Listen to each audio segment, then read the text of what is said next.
Greetings, ladies and gentlemen. Today is April 7, 2020. My name is Leon Weinstein, podcasting from Los Angeles, California. I want to share with you some thoughts about life under coronavirus, the worldwide panic and fear, and tell you from my experience that there is nothing more permanent than the temporary surrender of freedom. Allow me to introduce myself. I am an emigre from the Soviet Union, a country that doesn't exist anymore. In 1972, the United States agreed to send 1 million tons of wheat to the Soviet Union. The perennial shortages of food in the USSR had become critical at that time, even worse than the usual failures under any central planning system. The United States agreed to help the USSR on conditions that the Soviets allow the immigration of 50,000 people who had been refused permission to leave the country. I was among this group of 50,000 who left, and I have been happy ever since. In order to find out how much you paid for me, you can divide 1 million tons of wheat by 50,000 people and see, probably, that you purchased me from the Soviets for 20 tons of wheat. Wholesale prices, of course. Roughly, you paid $4,000 in today's dollars, today's money. You might think that you made a mistake. However, there is no more USSR, and even if you think that you overpaid, tough luck. You will not be able to get a refund. Putin is not Costco. Also, I must tell you that I really wouldn't want to go back to the USSR, to the old Soviet style, old Soviet life. As a matter of fact, this is exactly what I want to talk with you about. I am watching the United States, the country I love, the country that cherished Voltaire's words that I disapprove of what you say, but I will defend to the death your right to say it. And Benjamin Franklin stated that those who would give up essential liberty to purchase a little temporary safety deserve neither liberty nor safety. And famous Ronald Reagan's statement that freedom is never more than one generation from extinction. We didn't pass it to our children in the bloodstream. It must be fought for, protected, and handed on to them to do the same. I'm very much afraid that my generation didn't do its job. As a matter of fact, I do not like John Kennedy's slogan, "Ask not what your country can do for you, ask what you can do for your country." It validly depends on what country you live in. Why should anyone do anything whatsoever for the Soviet regime that sent people to gulags, treated them as dirt, and enslaved them into the bargains? Bernie Sanders will probably argue that the Soviet gave us free education, but believe me, it was for purpose of indoctrinating the people. Free medicine, yeah, but only for political elite. They got prompt, high-quality medical care. Practically free housing, but often people had to wait years and years and years to get it. The Soviets gave the people a right. Actually, they called it obligation to work. But they arrested you if they would find out that you are not working. The Soviets took guns from our hands and had no fear entering our apartment to arrest us at any time for any reason whatsoever. The Soviets took our passports away. They granted a right to travel abroad if you have left a close relative behind as a hostage, for your return, or if you were one of the political elite. They paid the people salaries that were barely enough to buy food and very poor quality clothes. There was a saying among the Soviets at my time: they pretend to pay us and we pretend to work. Okay, It's all terrible, you would probably say, but what it has to do with us, Americans? It has everything to do with you. We are suffering now from the coronavirus pandemic, but also from political oppression by the state. Why do I call it oppression?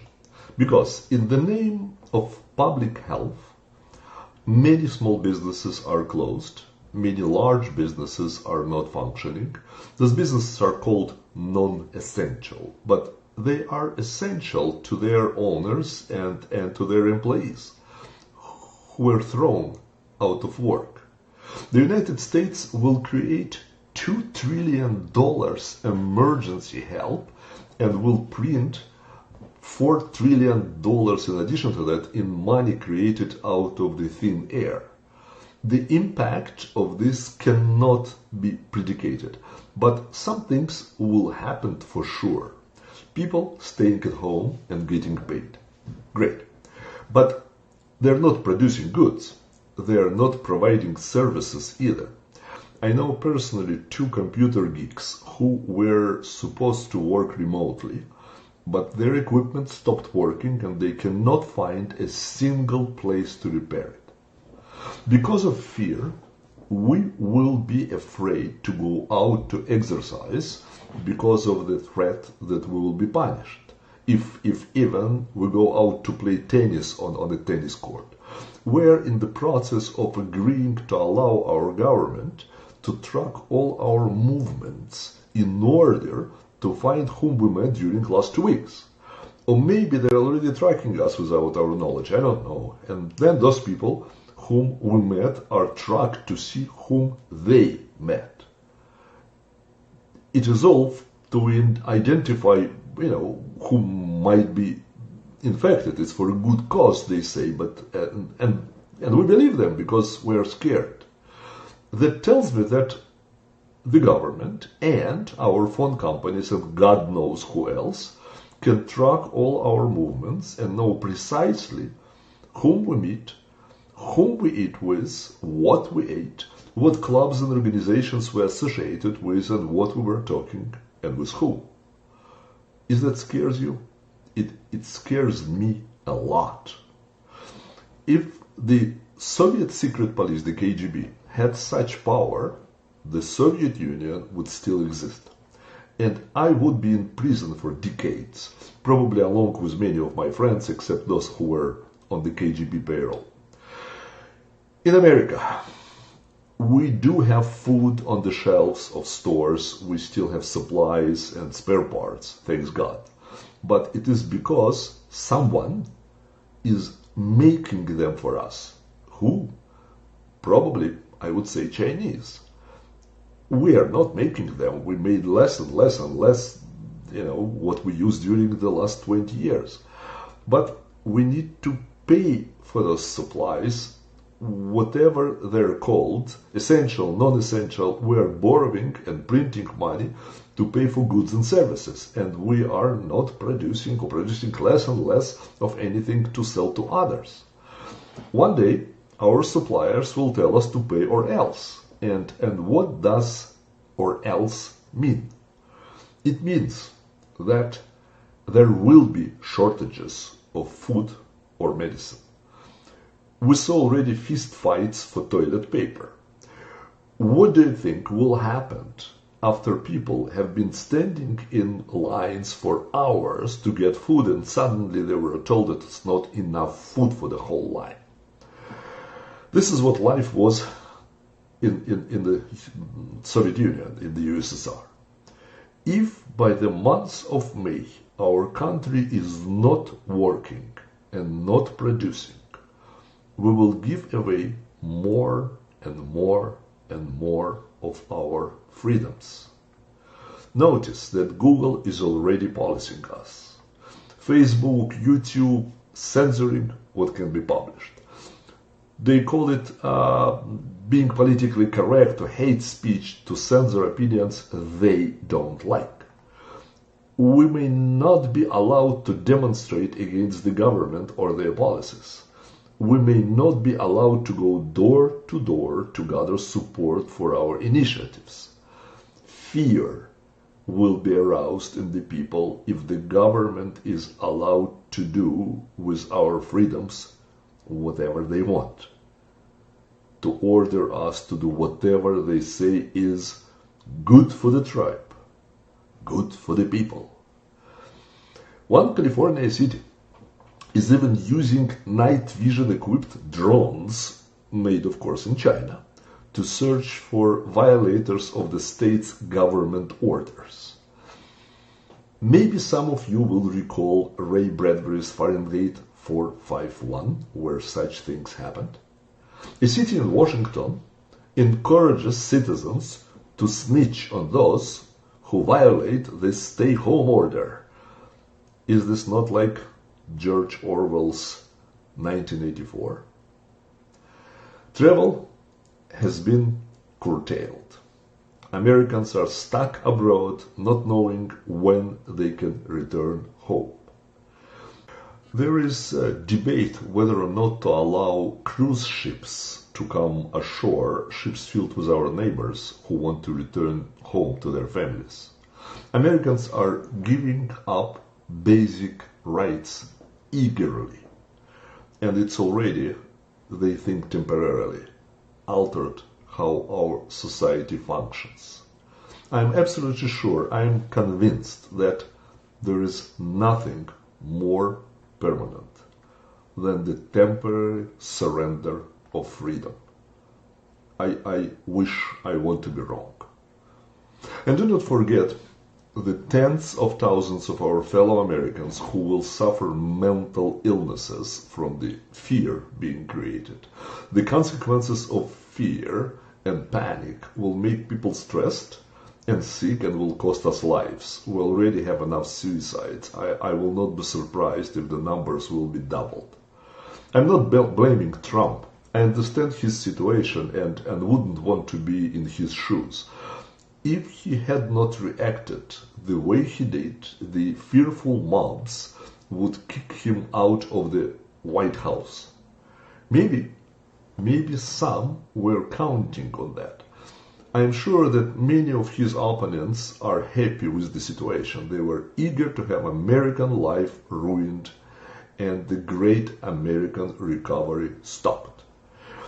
Like millions of others, I personally heard them saying that. They wanted something bad happening to us, if only this bad will help to kick Trump out of the White House. But I want the president to know that there are millions of us who think that if America does not go back to work by May 1st, there will be dire consequences that might be much graver than anything that is happening with the pandemic. We will see food riots. We will see shortages of everything, including essential things. We will see more stimulus packages and more intrusion of the government into our lives. We will see millions of small businesses failing, unemployment soaring, and fear about the future in people's hearts. The people will be told by Bernie or Elizabeth or Alexandra or by old Uncle Joe that only Big Brother, big friendly government will help, will take care of you. And some might agree. I fear a beginning of civil war if that would happen. This is what happened in the Soviet Russia when the country experienced shortages of food, shortages of medicine, energy, and the people had no protection from criminal gangs. One gang took over, the Communist Party gang. Fellow Americans, you will end up with the government paid, they see free for you, medicine, government paid education and housing. You will see how government takes your spare rooms, apartments, houses and populates them with poor, unemployed and homeless people, and they will do it in the name of humanity.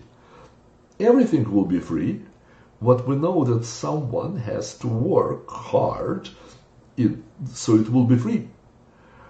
And on top of those wonderful things that you will be getting for free, you also will get a couple of $100 a month for food and bed clothing.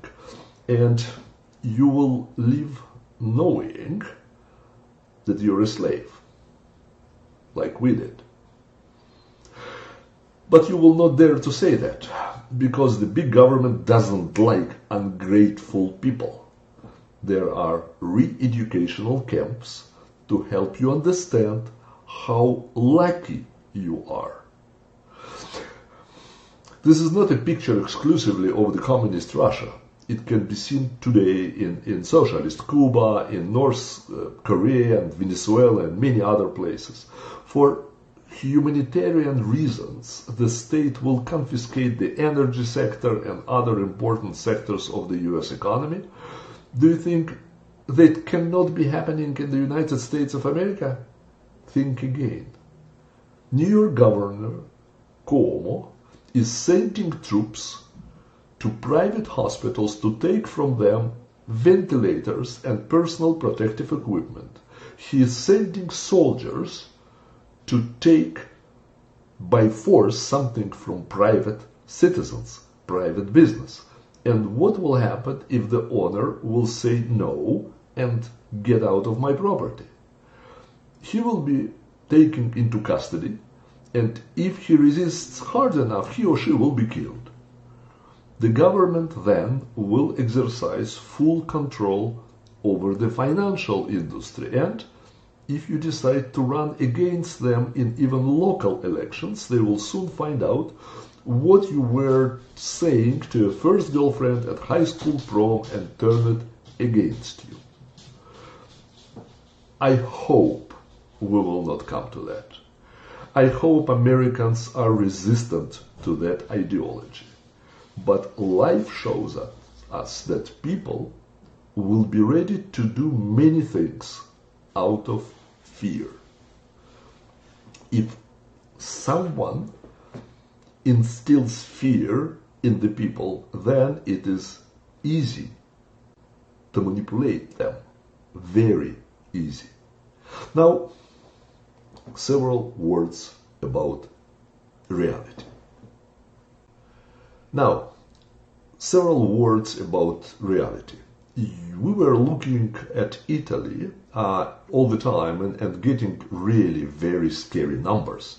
One day 700 people died, another day 1,000 people died. But let's go one step deeper than that. I googled the death rate in Italy during last several years, and here's what I found. In 2017, out of 1,000 people died 10.7 from different causes. In 2018, out of 1,000, 10.5. In 2019, 10.7, back like in 2017. In 2020, based on the first quarter projections, we're told that the death rate is going to be, we're sure, you and I, that it was much, much, much more than in the previous years, right? Wrong.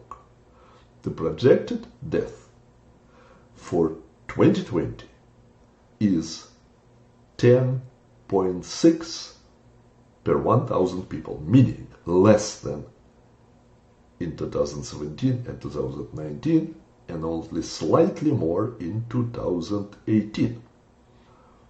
But how that can be? We were told that huge amount of people dying, hospitals are filled to the rim, and so on. Maybe here are the explanations. Maybe. More than 99% of Italy's coronavirus fatalities were people who suffered from previous medical conditions, according to a study by the country's National Health Agency. Almost half of the fatalities were suffered by people with at least 3 prior illnesses. More than 75 had high blood pressure, about 35 had diabetes, and a third suffered from heart disease, and the average age of those who died from the virus in Italy, are you ready for that? Was 79.5 years of age. They were old and sick people. As of mid-March, only 17 people under 50 had died in Italy from this disease. All of Italy's victims under 40 were males with serious existing medical conditions. A separate study shows that Italy could be overestimating the real number of cases or real percentage of deaths by testing only patients presenting symptoms. In other words, probably the death rate in Italy is way smaller than what they say. It may be even, as Center for Epidemic Studies in Israel suggested, between 0.3 to 0.45%. Remember the report from the Imperial College in London that said that 500,000 will die in England and 2.2 million people will die in the US if we do not do something drastic? This report was the trigger for both President Trump and British Prime Minister Johnson to start drastic measures to shut down our countries.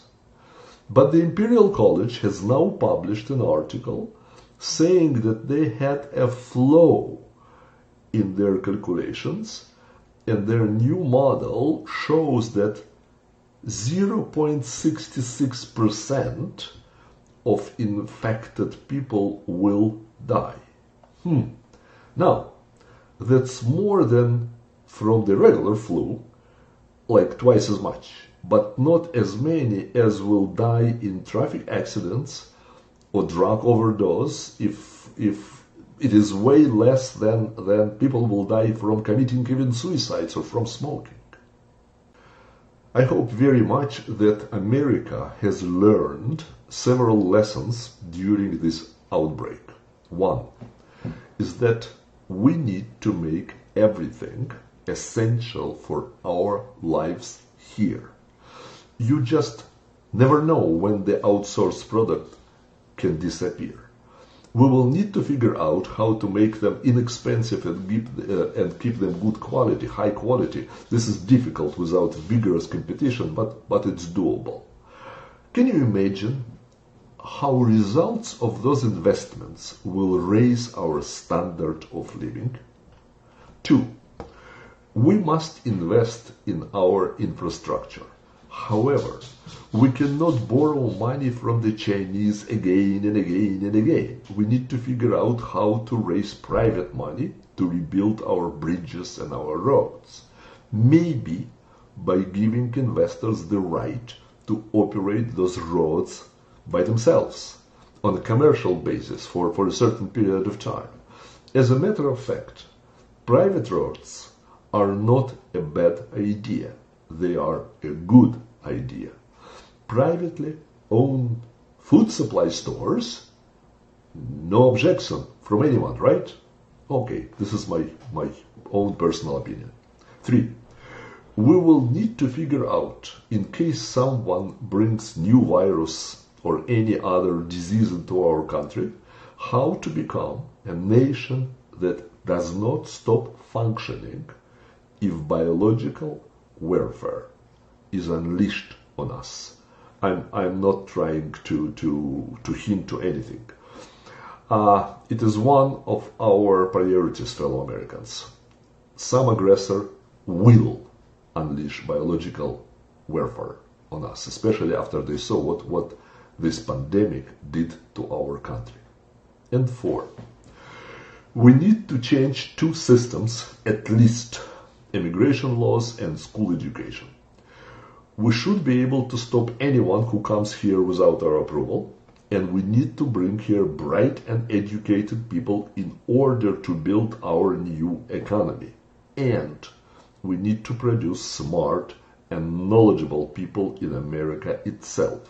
that our public education showed us decade after decade that they are incapable, unable to do. That can be done by vouchers and creation of competition between schools, in my opinion. Sorry, Teachers Union, but kids are more important for us than your seniority and your job stability. It is a war, and you are standing in the way of our children's ability to fulfill their dreams. I want to ask anyone who agrees with what I said, please go to petition itself on the White House website. We will give you the address and the link, and please sign the petition.